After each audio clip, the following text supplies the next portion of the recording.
Coucou!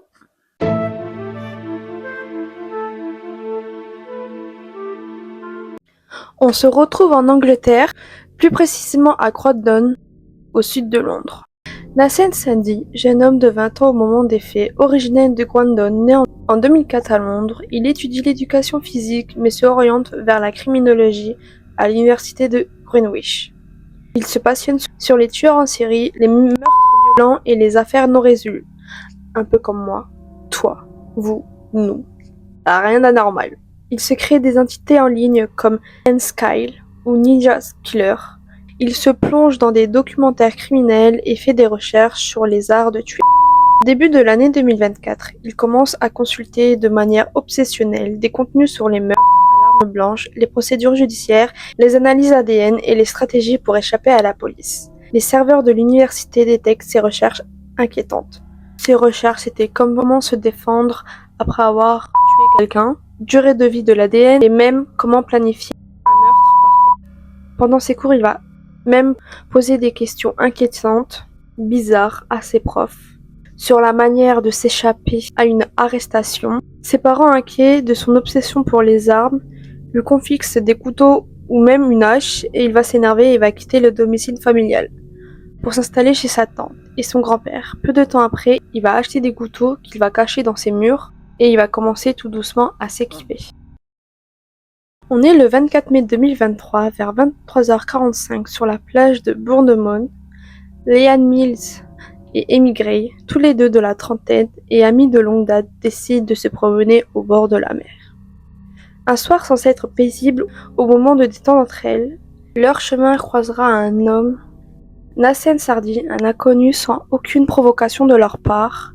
Sans un mot, il s'approche, couteau à la main, et soudain il attaque les deux jeunes femmes. Amy Gray fut poignardée au cou et à la poitrine. Leanne, blessée, réussit à fuir, couvert de sang, courut demander de l'aide et alerta un agent de sécurité qui appela les secours. Amy gissait sur le sable, ses blessures étaient fatales. Et malheureusement, elle fut déclarée morte sur place. Leanne, sous le choc, fut transférée en urgence à l'hôpital. L'attaque, bien que rapide et violente, semblait au premier abord sans motif, mais l'enquête relèvera rapidement qu'il s'agissait d'un crime prémédité commis par un jeune homme caché derrière une apparence ordinaire. Du sang maculait le sable, des empreintes de pas s'effaçaient sans destination et un silence renié. Mais la police savait que le temps jouait contre eux. Une double attaque au couteau se fait très rare. Les enquêteurs ont fouillé la zone, scrutant des caméras de vidéosurveillance. Ceux-là, situés à proximité, ont capturé une silhouette indistincte, vêtue de noir, marchant avec détermination près des lieux un peu avant l'agression. Cette ombre est rapidement disparue après l'attaque. Malgré son traumatisme, Leanne a livré une description cruciale. Elle se souvient d'un jeune homme mince, probablement de moins de 25 ans, vêtu de vêtements sombres avec un regard inquiétant, qui l'avait marqué. Cette description est devenue leur première piste. Les détectives ont également saisi 2 pièces à conviction importantes. Une veste à capuche, tachée de sang, jetée dans une poubelle proche de la mer, et un gant noir retrouvé près de l'eau. Tous deux ont été envoyés pour analyse médico-légale. Mais la véritable percée est venue de la vidéosurveillance. Les détectives ont suivi les déplacements du suspect, d'abord depuis la foire verte jusqu'à la plage. Les images de vidéosurveillance les ont conduits jusqu'au quartier de Lansdowne, une zone où se trouvaient plusieurs résidents étudiantes. En quelques heures, ils ont identifié le suspect potentiel, Nassen Sadi, un étudiant en criminologie de 20 ans, au Bournemouth and Paul College. Il habitait à seulement quelques pâtés de maison de la scène de crime. Plus important encore, il correspondait parfaitement à la description physique et aux vêtements observés sur les images. La police est donc allée le rencontrer. Ce qu'ils ont découvert était accablant. Des chaussures étaient encore humides de sable. Il portait des coupures aux mains et étonnamment montrait aucun signe d'urgence ni d'émotion. Au contraire, ses lits restaient super calmes. Il répondait aux questions avec l'assurance. Il pensait bien connaître le fonctionnement des enquêtes. Walk down the stairs! Slowly! Keep walking! Keep walking! Stop! Turn around! Walk backwards! Walk backwards towards my voice! Walk backwards! Keep walking! Keep walking! Bring him out. Out, come out, come out, come out! Get on your knees, down your knees! Down your knees! Look at me! Stay there, do not move. Explain all of it. I see you're under arrest on suspicion of murder. Finalement, les agences l'ont arrêté à son domicile. Sur les vidéos, il ne manifeste aucune émotion, aucune confusion ni protestation, se content de hocher la tête et de les suivre en silence, tête basse, descendant calmement. Les vêtements de Sadie ont été testés et se sont révélés positifs pour des traces de sang appartenant à la victime. Le sweat à capuche et les gants retrouvés sur les lieux contenaient également son ADN. Ce que les enquêteurs ont découvert sur son téléphone est encore plus troublant. Des recherches détaillant sur des meurtres célèbres, des techniques de poignardage et même sur les temps nécessaires pour qu'une personne se vide de son sang. Quelques mois plus tôt, Sadie avait écrit des essais sur le profilage criminel. Malgré ses preuves accablantes, il a d'abord nié les faits. Pourtant, comme le démontrent clairement les ensembles des preuves, il était bien l'homme responsable de ce meurtre et de la tentative de meurtre. Parlons des victimes. Immigrée, 34 ans, membre apprécié de sa communauté, était institutrice. Elle avait quelques jours de vacances à Bournemouth avec son amie Liane. Sa famille et ses amis la décrivaient comme une personne chaleureuse, drôle, d'une générosité sans limite. Elle ne buvait pas, consommait pas de drogue. Elle s'investissait dans les sorties scolaires, n'oubliait jamais les anniversaires et savait toujours rassurer ceux qui l'entouraient. Liane Mills, 38 ans, infirmière et mère célibataire de 2 enfants, était la meilleure amie qualifiée Amy Damser, quelqu'un qui avait été toujours présente pour elle. Ces 2 femmes étaient aimées, respectées. Cette nuit-là, elle espérait de passer une bonne soirée entre filles, entre copines. Parlons du procès.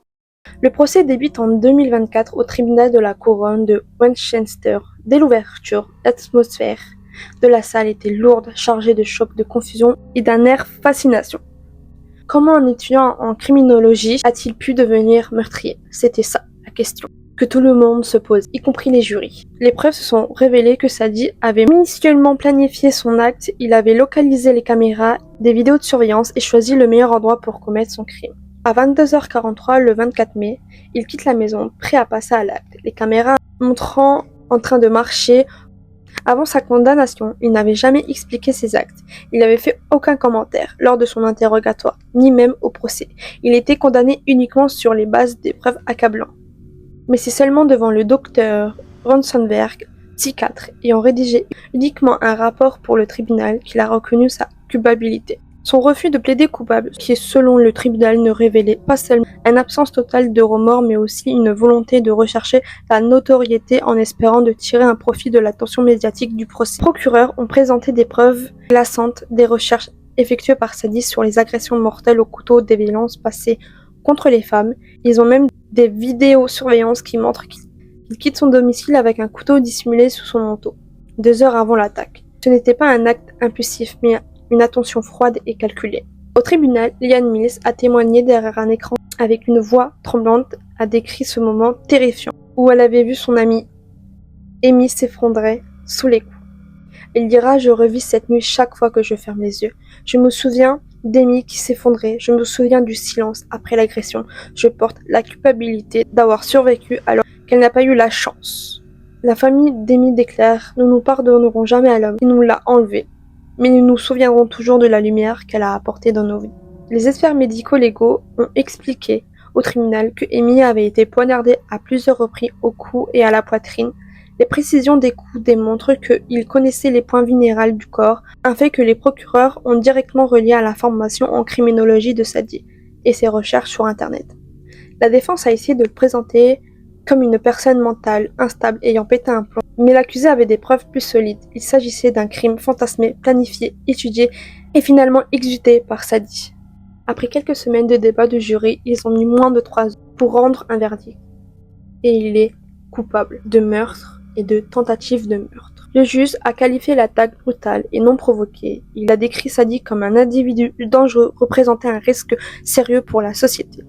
Nazed Sadie, pour le meurtre d'émigrés, je vous condamne à la prison à vie, avec une peine minimale de 39 ans et 64 jours. Par la suite, ce sera la commission des libérations conditionnelles de décider de votre éventuelle libération. Si jamais vous êtes libre, vous resterez en liberté conditionnelle à vie. Pour la tentative du meurtre de Liane Mills, il a une peine de 30 ans ainsi que 21 mois. Avant le meurtre, il était juste un étudiant normal, sans antécédents judiciaires. Il avait grandi dans un foyer totalement normal, un foyer très stable. Il avait déménagé pour poursuivre ses études. Ses camarades le décrivent comme une personne totalement normale, calme, poli, ni trop populaire, ni marginaliste, fond dans la masse. Aucune menace directe n'avait été publiée. Une obsession claire pour le contrôle, la domination. Les psychologues ont diagnostiqué chez Sadie un trait de narcissique et une fascination morbide pour la violence. Un psychiatre a conclu qu'il était incapable d'empathie et qu'il nourrissait un fort désir de laisser libre cours à ses pulsions agressives. Ce qui dérangeait le plus, c'était le côté froidement calculé de ses actes.